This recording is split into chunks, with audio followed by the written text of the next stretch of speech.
नमस्कार दोस्तों, मैं पंकज कुमार पार्थ आपके अपने पीके पार्थ यूट्यूब चैनल में एक बार स्वागत करता हूं। आज मैं लेके आऊँ आपके बीच बीपीएससी टीचर आगामी दरोगा और सभी प्रतियोगी परीक्षाओं के लिए, खासकर बीपीएससी टीचर के लिए महत्वपूर्ण एसएसटी का प्रश्न लेके आया हूँ। आइए हम इसका डिटेल देखते हैं आपके पीके पार्थ यूट्यूब चैनल पर।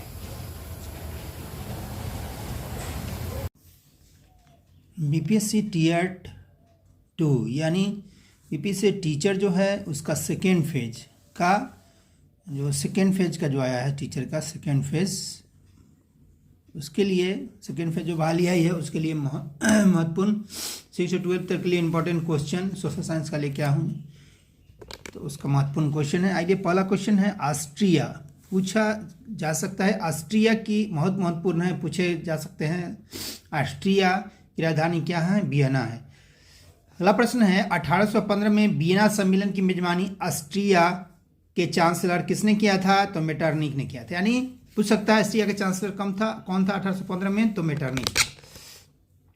अगला प्रश्न है मेजनी ने 1800 यंग इंडिया की स्थापना पहले इससे 2-3 क्वेश्चन बन सकता है। यंग इंडिया की स्थापना कब हुआ? तो 1800 यंग इंडिया की स्थापना हुआ था 1831 में। पूछेगा यंग इंडिया की जो संस्था था उसका संस्थापक कौन था? तो मेजनी था। दूसरा है कि यंग यूरोप का नामक संस्था का गठन किसने किया था? तो 1834 में मेजनी ने किया था।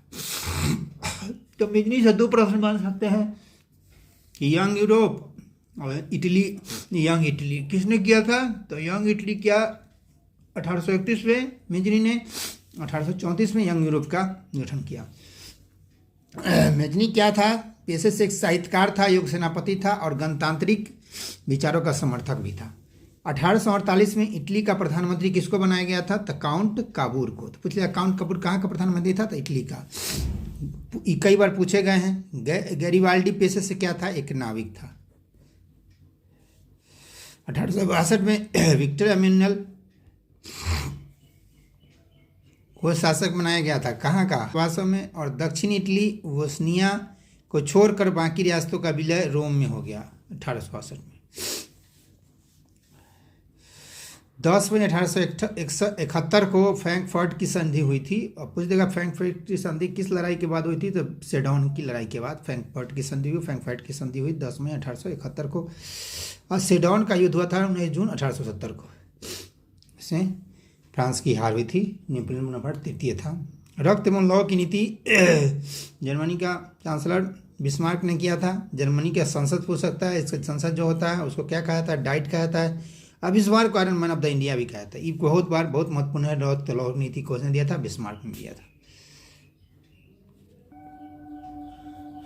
आगे है फ्रांसीसी क्रांति कब हुआ था? 1789 में। ये तो जानते हुए इस समय शासक कौन था वहाँ का? ये भी पूछे हुए पिछले प्रश्न। लुइस 16 था 16। अब फ्रांसीसी क्रांति का विचार या नारा क्या था? स्वतंत्रता, समानता एवं बंधुत्व इसका नारा था। ये भी पूछे हुए जा सकते हैं, महत्वपूर्ण प्रश्न है। 1776 में अमेरिका स्वतंत्रता संग्राम हुआ और 1783 में पूरी तरह से स्वतंत्र हुआ। अगला प्रश्न है मैं ही राजू, आई एम स्टेट किसने कहा था? फ्रांस के शासक लुइस 14 यानी लुइस 14वां ने कहा था 1614 ईस्वी में, जो वहाँ का शासक था।